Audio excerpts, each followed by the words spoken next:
नमस्कार। दिन भर की तमाम बड़ी और अहम खबरों के साथ हाजिर हूं मैं अमृता चौरसिया। ये शुरुआत करते हैं मुख्य समाचारों के साथ।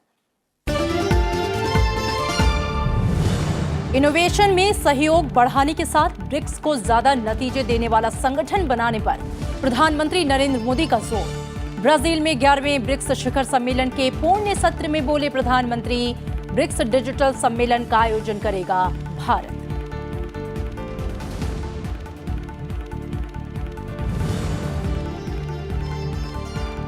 सुप्रीम कोर्ट ने राफेल मामले में सभी पुनर्विचार याचिकाएं की खारिज। पीठ ने कहा, मामले में अलग से जांच की नहीं है जरूरत। कांग्रेस नेता राहुल गांधी की माफी मंजूर करते हुए भविष्य में बयानबाजी को लेकर सतर्क रहने की दी हिदायत।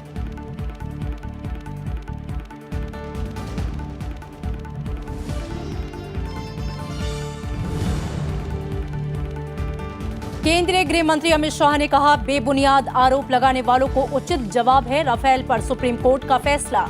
मोदी सरकार के भ्रष्टाचार मुक्त और पारदर्शी तरीके पर फैसले ने लगाई है मुहर। बीजेपी ने कहा, राजनीतिक रूप से प्रेरित थी पुनर्विचार याचिकाएं।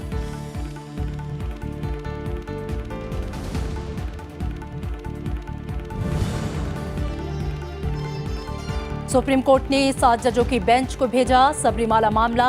अब बड़ी बेंच करेगी सबरीमाला और अन्य धार्मिक स्थलों में महिलाओं के प्रवेश की मांग वाली याचिकाओं की समीक्षा। कोर्ट ने सितंबर 2018 के आदेश में धार्मिक प्रथा को बताया था असंवैधानिक।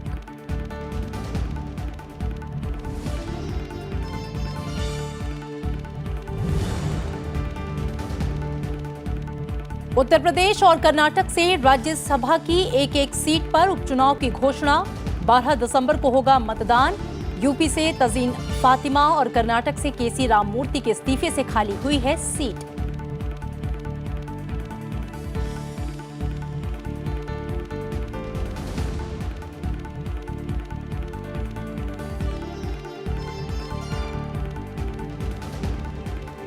और आइए खबरों की शुरुआत करते हैं प्रधानमंत्री नरेंद्र मोदी के ब्राजील के दौरे से।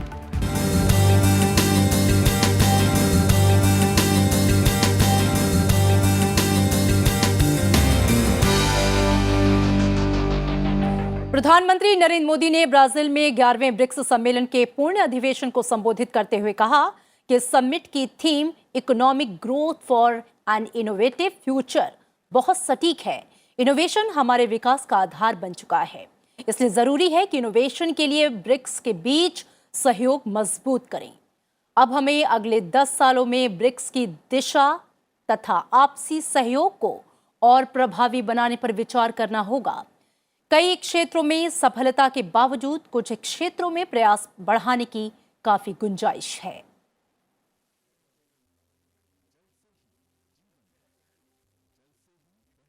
इनोवेशन हमारे विकास का आधार बन चुका है, इसलिए आवश्यक है कि हम इनोवेशन के लिए ब्रिक्स के अंतर्गत सहयोग मजबूत करें। ब्राजील ने स्वयं इनोवेशन और व्यावहारिक सहयोग के लिए कई सफल कदम उठाए हैं। आने वाले वर्षों में भी ब्राजील के इनिशिएटिव पर हमें कार्यरत रहना चाहिए। एक्सेलेंसीज, 10 वर्ष पहले वित्तीय संकट और कई आर्थिक समस्याओं के समय ब्रिक्स की शुरुआत हुई थी। 2009 में येकातेरिन बर्ग से शुरू हुई यात्रा कई उल्लेखनीय पड़ाव पर कर चुकी है। इन वर्षों में ब्रिक्स देश वैश्विक आर्थिक वृद्धि के प्रमुख इंजन रहे हैं और पूरी मानवता के विकास में हमारा योगदान रहा है। साथ ही शांतिपूर्ण, समृद्ध और मल्टीपोलर विश्व के प्रमुख कारक के रूप में हम उभरे हैं। प्रधानमंत्री ने कहा कि आपसी व्यापार और निवेश पर विशेष ध्यान देने की जरूरत है। इंट्रा ब्रिक्स व्यापार विश्व व्यापार का सिर्फ 15% है, जबकि हमारी सम्मिलित आबादी दुनिया की आबादी की 40% से ज्यादा है। प्रधानमंत्री ने कहा कि सदस्य ब्रिक्स देशों में सर्विसेज में व्यापार को बढ़ाने की संभावना है। इसे बढ़ाने के लिए प्रयास होना चाहिए। प्रधानमंत्री ने इंट्रा ट्रेड एंट्री को कम करने पर जोर दिया। प्रधानमंत्री ने कहा कि शहरी क्षेत्रों में सस्टेनेबल वाटर मैनेजमेंट और सैनिटेशन महत्वपूर्ण चुनौतियां हैं। मैं भारत में ब्रिक्स वाटर मिनिस्टर की पहली बैठक आयोजित करने का प्रस्ताव करता हूं। हमें आपसी व्यापार और निवेश पर विशेष ध्यान देने की जरूरत है। इंट्रा ब्रिक्स व्यापार विश्व व्यापार का सिर्फ 15% है, जबकि हमारी सम्मिलित आबादी दुनिया की आबादी की 40% से भी ज्यादा है। पांचों देशों में सर्विस सेक्टर जीडीपी का बड़ा हिस्सा है, इसलिए सर्विसेज में व्यापार को बढ़ाने की अच्छी संभावनाएं हैं। इंट्रा ब्रिक्स ट्रेड की लागत को भी कम करना जरूरी है। हमारे ट्रेड मंत्री इसे 5% कम करने के लक्ष्य पर विचार कर सकते हैं। ब्रिक्स में इनोवेशंस, इकोसिस्टम और टेक्नोलॉजी में उद्यमिता को बढ़ावा देंगे। ब्रिक्स स्टार्टअप चैलेंज को और हैकेथॉन भी इस उद्देश्य में सहायक होंगे। प्रधानमंत्री ने कहा कि BRICS strategies for countering terrorism पर पहला सेमिनार आयोजित किया गया।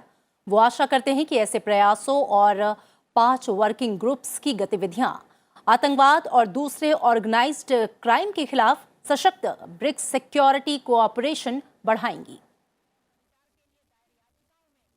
10 सालों में आतंकवाद के हाथों 2.25 लाख जीवन मिटे और समाज को गहरी क्षति हुई। इसके अलावा विभिन्न अनुमानों के अनुसार $1 ट्रिलियन से ज्यादा का नुकसान विश्व की अर्थव्यवस्था को हुआ और विकासशील देशों की इकोनॉमिक ग्रोथ को 1.5% तक को उसने कम किया है। आतंकवाद, टेररिज्म फाइनेंसिंग, ड्रग ट्रैफिकिंग और ऑर्गेनाइज्ड क्राइम से बना संशय का वातावरण व्यवसाय और व्यापार को गहरा अप्रत्यक्ष नुकसान पहुंचाता है। सुप्रीम कोर्ट के प्रधान न्यायाधीश जस्टिस रंजन गोगोई की अगुवाई वाली 3 जजों की पीठ ने राफेल सौदा मामले में सभी पुनर्विचार याचिकाओं को खारिज कर दिया है। पीठ ने कहा कि इस मामले में अलग से जांच की जरूरत नहीं है। कोर्ट ने कहा कि पुनर्विचार याचिकाओं में कोई गुण दोष नहीं है। सुप्रीम कोर्ट ने 36 राफेल लड़ाकू विमानों की खरीद के मामले में कोर्ट की निगरानी में जांच की मांग संबंधी सभी पुनर्विचार याचिकाओं को खारिज कर दिया है। साथ ही 3 जजों की पीठ ने राफेल सौदे में केस दर्ज करने की मांग को भी नकार दिया है।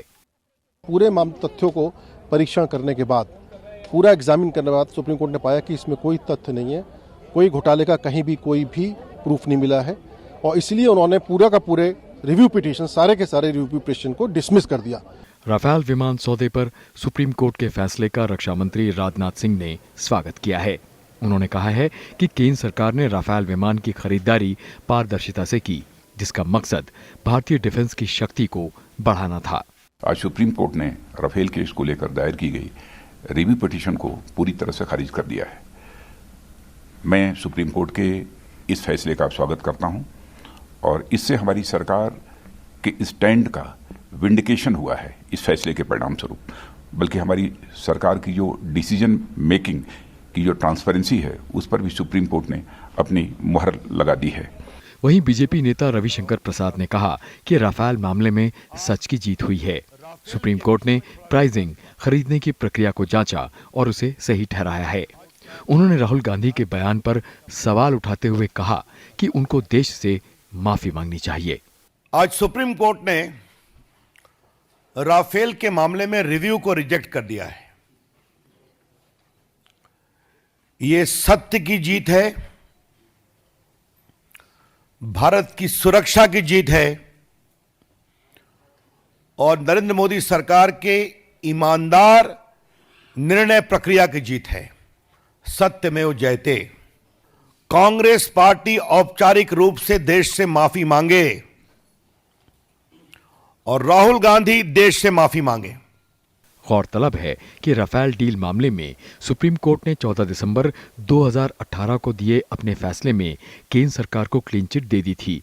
हालांकि इस फैसले की समीक्षा के लिए अदालत में कई याचिकाएं दायर की गई थीं और 10 मई 2019 को सुप्रीम कोर्ट ने इन याचिकाओं पर अपना फैसला सुरक्षित रख लिया था। Ravinder Singh Sheoran, Rajya Sabha TV.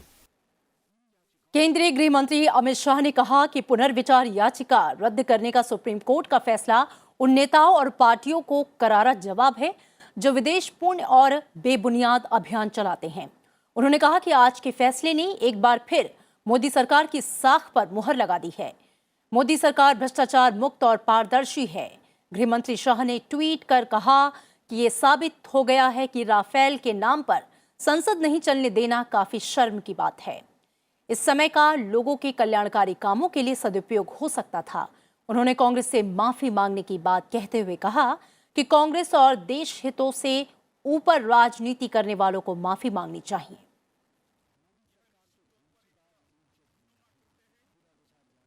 Supreme court की अवमानना मामले में कांग्रेस नेता राहुल गांधी को राहत मिल गई है। प्रधान न्यायाधीश जस्टिस रंजन गोगोई की अध्यक्षता वाली पीठ ने राहुल गांधी को बिना शर्त माफीनामा स्वीकार करते हुए उनके खिलाफ अवमानना याचिका खारिज कर दी। हालांकि फैसला सुनाते हुए कोर्ट ने राहुल गांधी के बयान को दुर्भाग्यपूर्ण बताया। कोर्ट ने कहा कि राहुल गांधी एक बड़े राजनीतिक दल के अहम नेता हैं और भविष्य में बयानबाजी को लेकर सतर्कता बरतें। इसके अलावा कोर्ट ने यह भी कहा कि राजनीतिक विवाद में न्यायालय को घसीटना गलत है। दरअसल राहुल गांधी ने प्रधानमंत्री नरेंद्र मोदी के खिलाफ अपशब्दों का इस्तेमाल किया था, जिसे लेकर कांग्रेस के पूर्व अध्यक्ष के खिलाफ अदालत की अवमानना का मामला दर्ज कराया गया था।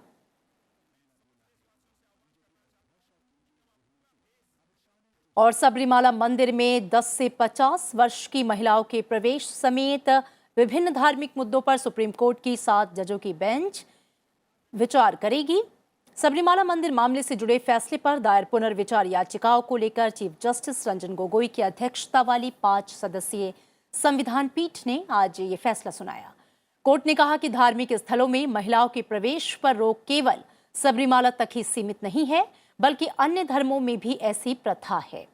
फैसले में सुप्रीम कोर्ट ने कहा कि सबरीमाला और मस्जिदों में महिलाओं के प्रवेश के साथ साथ दाऊदी बोहरा समुदाय में महिलाओं के खतना की प्रथा से जुड़े इस तरह के सभी धार्मिक मामलों पर बड़ी बेंच फैसला लेगी।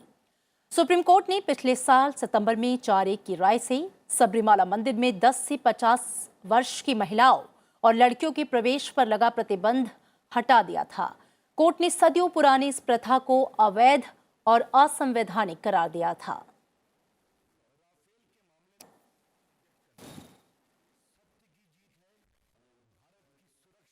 जम्मू कश्मीर से अनुच्छेद 370 हटाए जाने के खिलाफ दायर याचिकाओं पर सुप्रीम कोर्ट में 10 दिसंबर को सुनवाई होगी।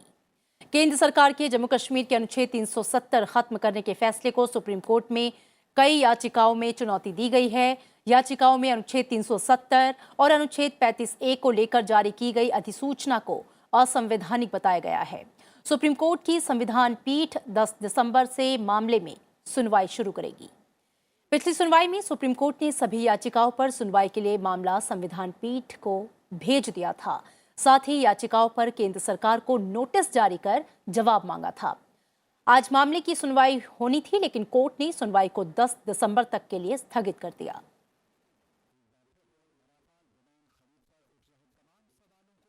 रक्षा मंत्री राजनाथ सिंह ने कहा है कि केंद्र सरकार पूर्वोत्तर राज्यों के विकास के लिए प्रतिबद्ध है।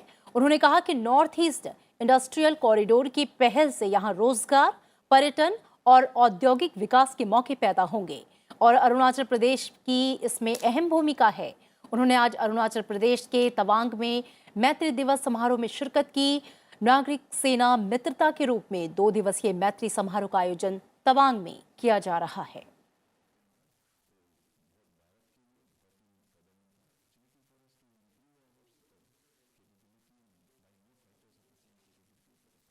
इस न्यू नॉर्थ ईस्ट इंडिया के निर्माण के लिए भी हम सभी को प्रयत्न करना होगा।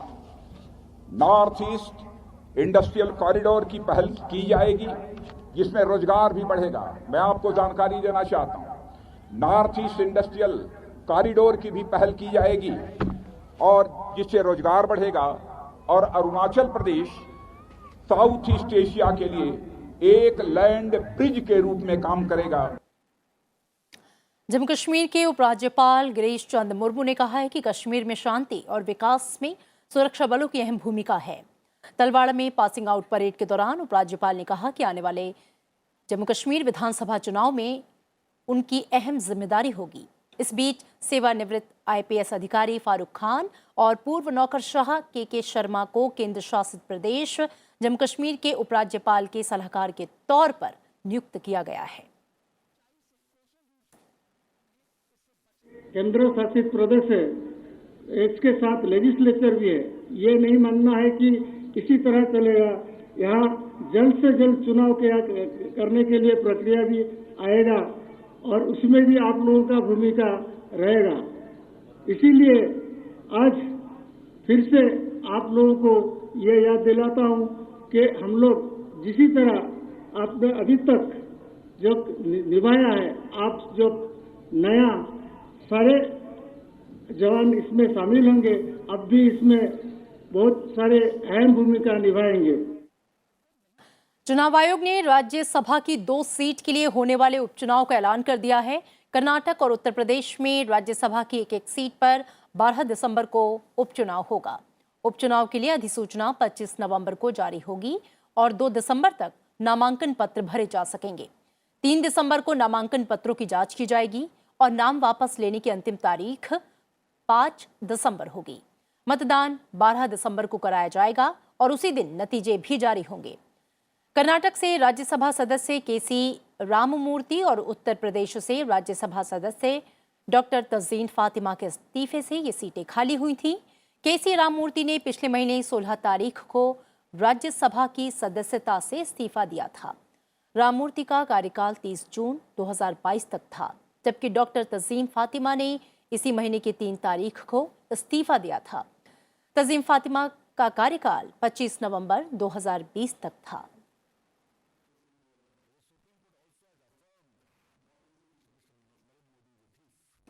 और हरियाणा में मनोहर लाल खट्टर कैबिनेट का पहला विस्तार हो गया है। नई सरकार में 10 मंत्री बनाए गए हैं। इनमें से 6 कैबिनेट मंत्री हैं, जबकि 4 राज्य मंत्री बनाए गए हैं। शपथ लेने वाले 10 मंत्रियों में से अनिल विज और बनवारी लाल को छोड़कर बाकी 8 नए चेहरे हैं।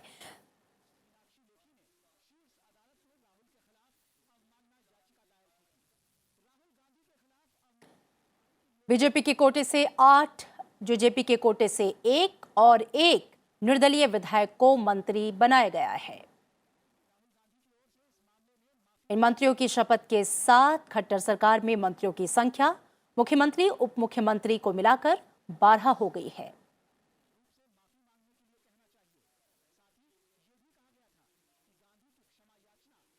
पिछली सरकार में भी मंत्री रहे अंबाला से विधायक अनिल विज को कैबिनेट मंत्री बनाया गया है। पिछली सरकार में वो स्वास्थ्य मंत्री थे और इसके अलावा पूर्व विधानसभा अध्यक्ष कंवरपाल गुर्जर, मूलचंद शर्मा, JP दलाल, बनवारी लाल और रणजीत सिंह चौटाला ने कैबिनेट मंत्री पद की शपथ ली, जबकि ओम प्रकाश यादव, कमलेश ढांडा, अनूप धानक और संदीप सिंह ने राज्य मंत्री पद की शपथ ली। शपथ लेने वालों में ओम प्रकाश चौटाला के छोटे भाई और रानिया से निर्दलीय विधायक रणजीत सिंह भी शामिल हैं।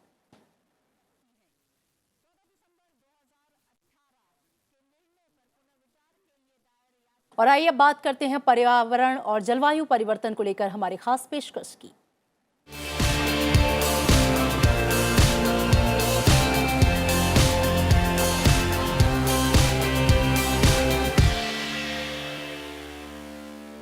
भारत ने संयुक्त राष्ट्र विकास कार्यक्रम के साथ साझेदारी में 3 तटीय राज्यों के पर्यावरण को मजबूती प्रदान करने के लिए 4.3 करोड़ डॉलर की परियोजना शुरू की। ये परियोजना आंध्र प्रदेश, महाराष्ट्र और ओडिशा में रहने वाले 1 करोड़ लोगों के जीवन पर सकारात्मक असर डालेगी।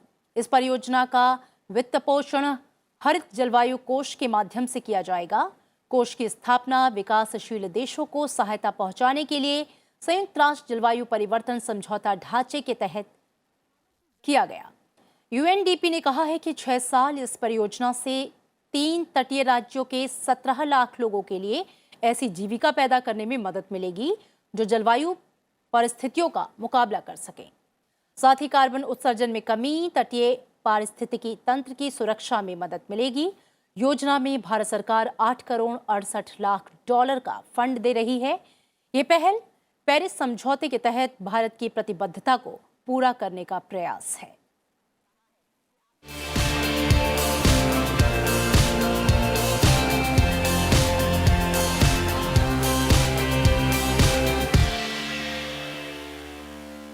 और जाने माने गणितज्ञ डॉक्टर वशिष्ठ नारायण सिंह का निधन हो गया है। उन्होंने 74 साल की उम्र में पटना में आखिरी सांस ली। वशिष्ठ नारायण सिंह पिछले कई सालों से बीमार चल रहे थे और पटना के पीएमसीएच अस्पताल में उनका इलाज चल रहा था, लेकिन उनकी तबीयत आज ज्यादा बिगड़ गई, जिसके बाद उन्हें अस्पताल ले जाया गया, जहां डॉक्टरों ने उन्हें मृत घोषित कर दिया। बिहार के मुख्यमंत्री नीतीश कुमार ने वशिष्ठ नारायण सिंह के निधन पर शोक जताया है।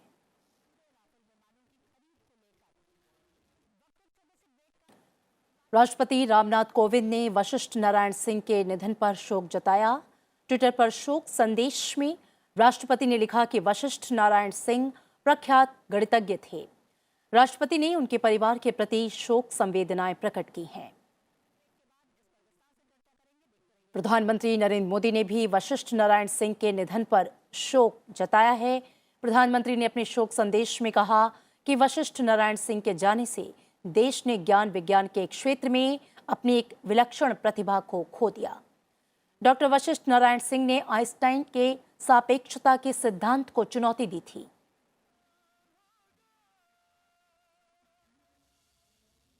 राजधानी दिल्ली में आज से 39वें अंतर्राष्ट्रीय व्यापार मेले की शुरुआत की गई है। केंद्रीय मंत्री नितिन गडकरी ने मेले का उद्घाटन किया। इस मौके पर नितिन गडकरी ने कहा कि लघु, सूक्ष्म और मध्यम उद्योगों का देश की अर्थव्यवस्था में सबसे बड़ा योगदान है और सरकार लगातार इस सेक्टर को बढ़ावा दे रही है। प्रगति मैदान में आज से शुरू हुआ व्यापार मेला 27 नवंबर तक चलेगा। कारोबारियों के प्रोत्साहन के मद्देनजर इस बार मेले की theme ease of doing business तय की गई है और 18 नवंबर तक ट्रेड फेयर को मुख्य रूप से कारोबारियों के लिए केंद्रित किया गया है। इसके बाद आम व्यापार मेले में जा सकेंगे। मेले में इस बार बिहार और झारखंड राज्यों को फोकस किया गया है और औद्योगिक और आर्थिक रूप से पिछड़े राज्यों को प्राथमिकता दी गई है। वहीं Australia, Iran, England, Vietnam, Bangladesh, Bhutan, चीन, हांगकांग और इंडोनेशिया समेत 21 देशों के व्यापारी अंतर्राष्ट्रीय व्यापार मेले में भाग ले रहे हैं। ट्रेड फेयर में इस बार अफगानिस्तान पार्टनर देश है और कोरिया फोकस देश के रूप में शामिल हुआ है।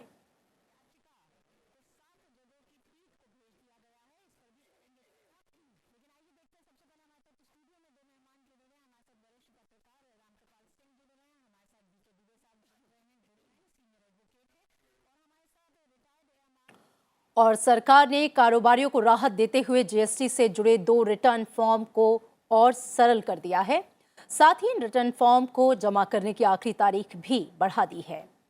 वित्त वर्ष 2017-18 के लिए फॉर्म जीएसटीआर 9 वार्षिक रिटर्न और फॉर्म जीएसटीआर 9C मिलान स्टेटमेंट दाखिल करने की अंतिम तिथि बढ़ाकर 31 दिसंबर 2019 कर दी गई है, जबकि वित्त वर्ष 2018-19 के लिए इसकी अंतिम तिथि बढ़ाकर 31 मार्च 2020 कर दी गई है।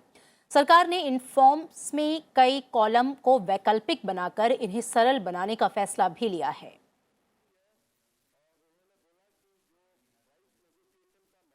भारतीय राष्ट्रीय सहकारी संघ ने आज से सहकारी सप्ताह की शुरुआत कर दी। सहकारी सप्ताह में नए भारत के निर्माण में सहकारिता की भूमिका को मुख्य विषय रखा गया है। दिल्ली में आज सहकारी सप्ताह से जुड़े कार्यक्रम का आयोजन किया गया, जिसमें केंद्रीय मंत्री संतोष गंगवार भी शामिल हुए। 66वें अखिल भारतीय सहकारी सप्ताह की शुरुआत हो गई है। गुरुवार को राजधानी दिल्ली में आयोजित कार्यक्रम में केंद्रीय श्रम और रोजगार मंत्री संतोष गंगवार ने सहकारी सप्ताह से जुड़े आयोजन का उद्घाटन किया। उन्होंने कहा कि व्यावसायिक सुरक्षा और स्वास्थ्य के क्षेत्र में केंद्र सरकार लगातार सुधारात्मक कदम उठा रही है। संतोष गंगवार ने कहा कि देश भर के सभी जिलों में राज्य बीमा निगम यानी ESIC अस्पताल स्थापित करने के लिए तेजी से काम किया जा रहा है। मजदूरों को हम सुविधा दें, ये हमारी रुचि और चिंता का विषय है और मजदूर को कोई असुविधा ना हो, तो हम देश के हर हिस्से में, हर जिले में ESIC के अस्पताल खोलने का काम कर रहे हैं। और मैं, आप सब लोग यहाँ मौजूद हैं, यदि आपको लगता है कि जहाँ कहीं भी 10 या 10 से अधिक मजदूर काम कर रहे हैं तो ESIC वहाँ पर पहुँच सकता है, आपकी सेवा कर सकता है और इसमें आपको कुछ खर्च करना नहीं होगा। युवाओं के लिए रोजगार के अवसरों में वृद्धि के लिए केंद्र सरकार के अनुरूप भारतीय राष्ट्रीय सहकारी संघ की तरफ से कौशल विकास केंद्रों को बढ़ावा दिया जा रहा है। उत्तर प्रदेश सरकार ने हमें जमीन दी थी, हम उसमें निर्माण कार्य कर रहे हैं, क्योंकि आज की मौजूदा भारत सरकार कौशल विकास पर विशेष ध्यान दे रही है। भारत सरकार की इच्छा के अनुरूप हम लोग भी एक कौशल विकास केंद्र बना रहे हैं कि नौजवानों को हम जो है ट्रेनिंग भी दे सकें, कोऑपरेटिव के प्रति उनको जागृत कर सकें। सहकारी सप्ताह 14 से 20 नवंबर तक मनाया जाएगा। इसका मकसद सहकारी आंदोलन को मजबूत बनाने के लिए प्रभावी कार्य योजना तैयार करना है। साथ ही सहकारिता आंदोलन की उपलब्धियों और सफलता को लेकर जागरूकता फैलाना है। सहकारी सप्ताह से जुड़े कार्यक्रमों में सेमिनार, कार्यशालाएं, वाद विवाद और युवाओं के लिए प्रश्नोत्तरी प्रतियोगिता जैसे अन्य कार्यक्रमों का आयोजन भी किया जाएगा। लीना शर्मा, राज्यसभा टीवी। इसी के साथ इन अहम खबरों में फिलहाल इतना ही, लेकिन आगे देखिए हमारा खास कार्यक्रम देश देशांतर।